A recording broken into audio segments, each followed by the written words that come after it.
E o estado de São Paulo retorna a partir de amanhã para a fase amarela no plano de flexibilização econômica. O governador João Dória anunciou o recuo ontem, menos de 24 horas após a reeleição do prefeito da capital paulista, Bruno Covas.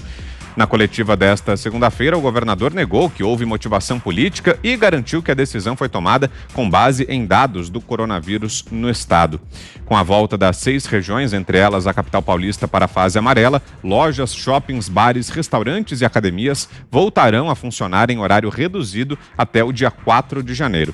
E ontem também, durante a entrevista coletiva em que anunciou o recuo das cidades que estavam na fase verde para a fase amarela, o governador também negou que tenha participado de comemoração no domingo com outros políticos tucanos depois da vitória de Bruno Covas. Vamos ver. Eu ontem fui a uma coletiva de imprensa, não fui a uma comemoração. Ali, no local onde eu estava, estavam jornalistas também, de todos os veículos de comunicação, muitos dos quais estão aqui, inclusive jornalistas que estão aqui também. Eu não fui participar de uma comemoração nem celebração. É isso que eu tenho a responder a você.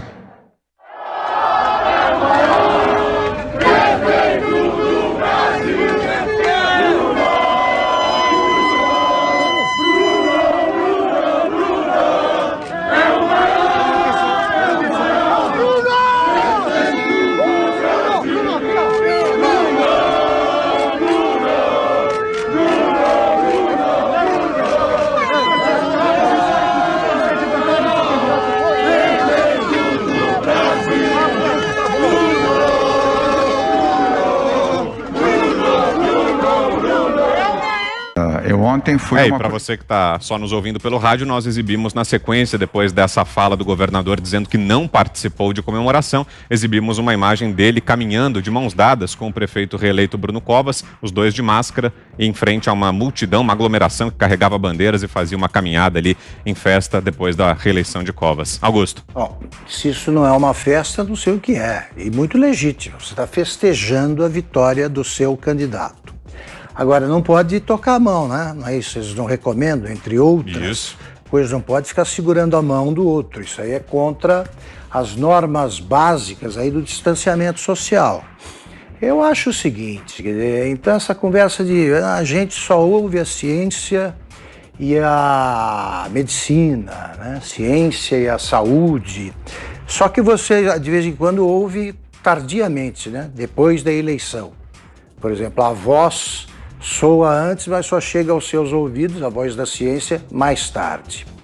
Eu acho isso aí não vai adiantar nada, vai prejudicar a economia, pelo seguinte, eu tenho dito aqui que a solução passa pela obediência a normas de distanciamento social. É assim que tem que ser. Que o lockdown é uma maluquice, que essa redução de atividades é uma bobagem, e é o seguinte, ela vai se basear, de novo, o combate ao coronavírus vai se basear na obediência a essas regras que têm sido desobedecidas. Por que o governo não trabalhou nessa direção desde sempre? Eu tenho passado pelo Largo do Arocho e vejo multidões ali sem máscara nem nada. Passo por outros lugares movimentados da cidade, você vê nas calçadas multidões sem máscara. Por que não fizeram com esse pessoal? Assim, vai instruindo, não pode, tem que usar máscara, etc. Acaba com a aglomeração. Como vão acabar agora se algum bar continuar aberto? É isso que me incomoda. Se um restaurante vai ficar aberto 1 hora, além do tempo fixado aí para o fechamento, aí aparece a polícia. Aí aparece e proíbe tudo, etc. Por que não deixa esse pessoal trabalhando sossegado? Esses restaurantes que abriram, esses bares, e apostam, porque não apostam na educação e no convencimento do povo, porque é isso que vai dar certo. Eles não falaram o tempo todo que não podia abrir a escola, por que agora não fecham? As escolas não estão, não foram alvo de medidas de fechamento. Por quê? Porque agora os pediatras estão se manifestando, pais de alunos, até professores conscientes estão se manifestando, que não é possível. Imagine o que acontece na cabeça de uma criança que está agora curtindo a volta à escola, onde você não aprende apenas as disciplinas aí estabelecidas pelo currículo, mas você se socializa, você vive, a criança vive. Imagine essa criança ter que ficar em casa de novo, acompanhando aquelas aulas chatíssimas à distância. Como é que faz? Então eles conseguem ouvir a voz da saúde e da ciência quando convém. Fiuza. É um festival de incoerência, um festival de falta de critérios, né? Evidentemente que uma autoridade que recomenda como diretriz se evitar aglomerações e toma novas medidas mais severas, governamentais, contra capacidade de ocupação de locais públicos, por exemplo, ou seja, contra aglomerações, mais severamente ainda, na véspera estar numa aglomeração é um péssimo exemplo, né? A população não pode confiar nesse critério se quem toma a decisão não o respeita. E pior ainda é negar, né? Pior ainda é negar, é dizer que não é bem isso, que é outra coisa, que é uma entrevista, que não é uma festa. Não interessa se estava triste ou se estava feliz. O problema não é a aglomeração. Então, é disso que se trata. A população é levada a desconfiar das medidas, enfraquece as medidas, como nós vimos. Eu deixo até aqui para a Ana Paula comentar, se ela achar que é o caso, mas a situação análoga do governador da Califórnia, também com medidas muito restritivas e visto numa situação que contraria o protocolo que ele está mandando implementar. Então, o que se passa hoje com essas medidas supostamente sanitárias é algo vergonhoso. É algo vergonhoso. Quer dizer, você tem realmente um status de falta de compromisso com critérios, né? Você tem, por exemplo, essa ideia do lockdown, se tentou fazer, né, uma comprovação falsa, mas que envolveu o nome do Instituto Butantan. O João Dória e o Bruno Covas divulgaram o número de vidas salvas por eles, pelo lockdown realizado por eles, sem poder fazer isso. Em nenhum lugar no mundo existe a possibilidade de atestar que aglomerar as pessoas em casa sem critério de segregação de vulneráveis, você não tem nem como saber, porque você manteve a circulação, você manteve os transportes. Eu pergunto, onde está esse rigor? O Augusto citou, né? Eu acho que o ponto citado pelo Augusto é básico, quer dizer, todo esse esforço, toda essa energia para prender as pessoas, para reprimir o funcionamento da sociedade, que está gerando uma quebradeira, que está gerando doenças represadas, que está gerando depressão, que está gerando fome. Por que isso não é levado para uma organização da sociedade, né? Por exemplo, os mais idosos, eles estão condenados a morrer à míngua em casa, porque eles são segregados e porque eles não podem circular em lugar nenhum. Por que não uma medida inteligente para que em áreas próximas possam estar à luz do dia? Isso salva vidas. É difícil, vão dizer? É claro que é. O vulnerável, ele tem que ter 10 vezes mais cuidado. Ele não pode correr o risco de passar por alguém contaminado. Mas se nós não ousarmos essa organização, se nós não ousarmos esta educação, por exemplo, na ocupação de espaços públicos, nós desistimos de ser sociedade e vamos ficar na mão de medidas que são vagas, são medidas que não têm, né, absolutamente... Né, hoje a gente diz, quer dizer, estávamos falando sobre o anúncio disso no dia seguinte à eleição, fora a incoerência aí do governador, para ser bondoso, né, porque ele já tinha dito, inclusive, anteriormente, que não ia asseverar as medidas, agora diz que foi porque os dados o levaram a isso. Não, os dados não o levaram a isso nos últimos dias, nem semanas, não. Novembro, a curva de novembro, tanto de contágio quanto de óbitos, ela é declinante em relação a outubro. Então fica parecendo, de fato, uma tentativa de um outdoor de segurança sanitária, de humanitária, de preocupação com vidas, sem a consistência. E a população vai desacreditando. Mas, por outro lado, Vitor, a população de São Paulo reelegeu o prefeito que é apoiado pelo governador João Dória e que realizou essa medida também sem critérios, com aqueles rodízios estúpidos que depois ele mesmo reviu, soldando portas de uma maneira brutal do comércio. E ele foi reeleito, como outros que a gente vai falar aqui no programa. Então, se a sociedade quer questionar, se ela não está vendo consistência nessas medidas, ela precisa mostrar isso, porque eles estão achando que está tudo bem. Oceana.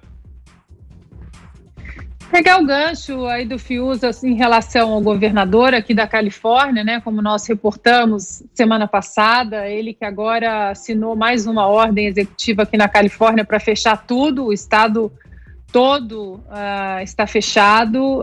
Para você ter uma ideia, ontem alguns alunos eles poderiam voltar para as universidades. Meu filho, que está em casa aí há 7, 8 meses quase, estava já pronto para voltar para a universidade. Foi quando eles receberam o aviso de que o condado lá em cima, né, de Santa Clara, onde ele estuda em Stanford, ia fechar mais uma vez de 3 a 4 semanas, com a possibilidade de estender, inclusive no Natal.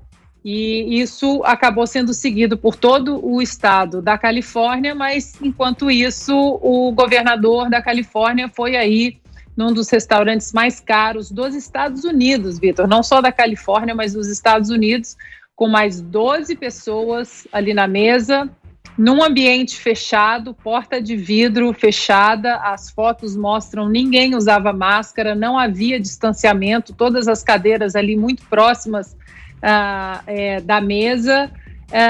Inclusive membros da equipe médica do governador Gavin Newsom ali presentes ali na mesa. O que aconteceu ontem, mais aqui nos Estados Unidos, aqui na Califórnia, Vitor, essa lista, né, de hipócritas que aí dão os nomes, não tem nacionalidade, Vitor, é aí no Brasil, é aqui também. Ontem, a notícia que a gente teve aqui foi que uma das diretoras, aí, supervisoras para assuntos da Covid-19 aqui em Los Angeles, uma das pessoas, das diretoras que inclusive assinou, contribuiu para essa ordem executiva de fechar tudo, todos os restaurantes estão fechados, inclusive se você quiser comer fora, como eles estavam fazendo, dentro já estava proibido, mas agora, a partir dessa semana, fora, da semana passada, fora também passa a ser proibido. Uma dessas diretoras, Vitor, foi pega num dos restaurantes mais famosos italianos aqui de Santa Mônica, que abriu ali de uma maneira especial para ela. E aí ela foi pega, uma equipe de reportagem ali, inclusive entrou em contato com ela e ela confirmou que ela realmente estava, mas pediu desculpas, disse que não vai acontecer de novo. Ou seja, essa hipocrisia que a gente está vendo dentro dessa pandemia, ela é mundial, Vitor. As pessoas dão os nomes apropriados de acordo com os grupos, né?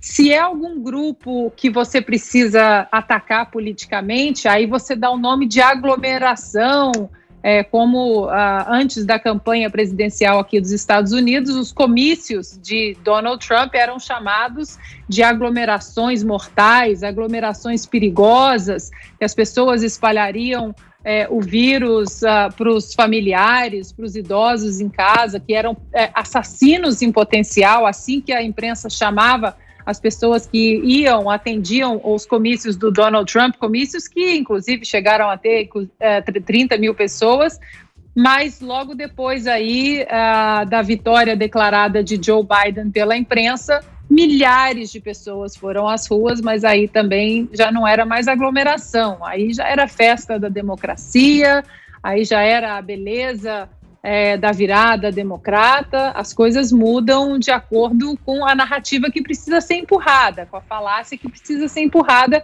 e a hipocrisia aí, como a gente viu o governador Dória, isso aí, se isso aí não for aglomeração, se isso aí não for um perigo dentro de todas as diretrizes sanitárias que eles impõem para a sociedade, se essas imagens aí não forem isso tudo, a gente não sabe mais o que é. Diga, Zé. Olha, eu nem cobro, sinceramente, eu nem cobro essas virtudes dos governantes. Mas o Maquiavel, ele diz o seguinte, que o rei, né, o governante, deve dar exemplo. Isso é inegável. Eu preferia que, nesse momento, o governador de São Paulo estivesse impondo, estivesse anunciando mais vagas em hospitais, mais leitos para atender exclusivamente a Covid, porque todo mundo sabia deste caminho. O que a gente vem dizendo aqui é um enfrentamento que é errado. O vírus pode ser grave, pode ser letal, então a gente deve se preocupar mesmo e se precaver. Agora, fechar tudo já está comprovado em várias regiões que não funciona.